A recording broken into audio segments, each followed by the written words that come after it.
Jessica was a regular college girl, living with her mother in a small apartment tucked away in the city. Her mornings were simple, peaceful, filled with laughter over breakfast, and rushed goodbyes as she packed her bag. That morning was no different. She tied her hair into a ponytail, threw on her favorite hoodie, and caught the subway like she always did. Her best friend waited at the platform. They smiled, high-fived, and vanished into the stream of students. But Jessica didn't know that was the last normal day of her life. Evening fell. The city lights flickered on. Jessica, earbuds in, waited at the subway station again.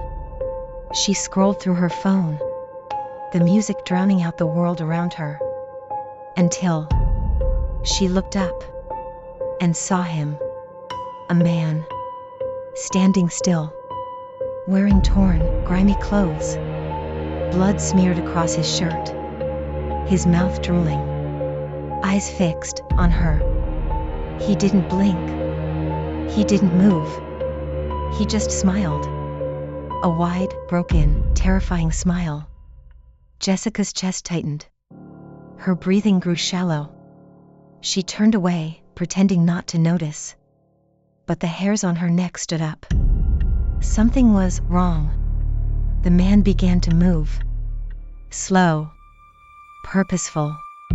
Still staring. People around him shifted, uneasy. Some stared. Others walked faster. No one dared go near him. Jessica pushed through the crowd, heart pounding, to distance herself. The train arrived. She hurried inside. And just as the doors were closing, so did he. She sat by the window, trying to stay calm, hands clenched around her phone. The man stood diagonally across from her, still staring, still drooling, still smiling. Jessica trembled. She opened her camera app, tried to discreetly aim it toward him. But before she could click, a woman next to her whispered, "Are you all right? You look pale. Is something wrong?" Jessica turned her head, words frozen in her throat. And in that instant, the stalker began to walk toward her. She screamed, pushed the woman aside, and ran. As the train screeched to a stop at the next station, she bolted out, shoving past people, tears streaking down her face. Jessica's fists pounded on her apartment door, screaming, crying, begging. Her mother flung the door open, terrified, just as Jessica crashed through, knocking both of them to the floor. The mother hit her head. "Jessica, what's happening?" "He's here," she cried. "He's following me. He's everywhere." Blood was smeared on her sleeves, from where she scraped her arm escaping the train. Her mother, still on the floor, sobbed. "Who is he? Who's following you?" Jessica didn't answer. She stood up and ran outside again, barefoot, into the dark street.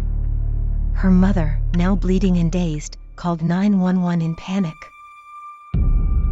Jessica woke up in a hospital bed, her wrists strapped, her body bruised, her mind spinning.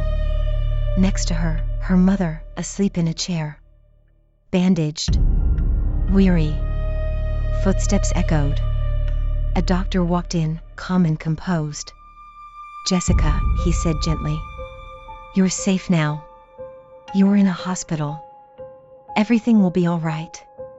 He looked to the nurse beside him. "She's calm. You can remove the restraints now." The nurse nodded. Jessica's eyes darted.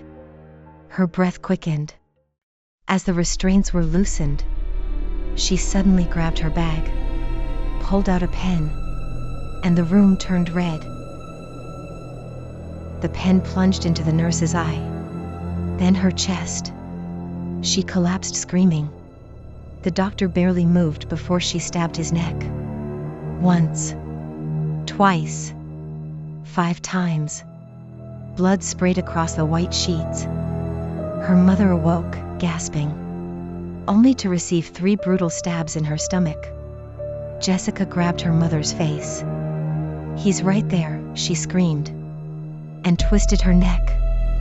Then, she took her own arm, wrapped it tightly around her throat, and pulled until the lights went out. In Jessica's mind, the stalker had burst into the hospital, grabbed the pen, killed the nurse, the doctor, her mother, and then he killed her. But that wasn't the truth. Before her mother died, she remembered a conversation with the doctor. "Your daughter is schizophrenic," he had said. "She's hallucinating, becoming violent. We need to keep her restrained." Back in the subway, people had been scared, but not of a stalker. They were scared of Jessica. There was never a man in filthy clothes. No bloodstained shirt. No twisted smile. No stalker. Only Jessica. And the things she saw. And now, the silence she left behind.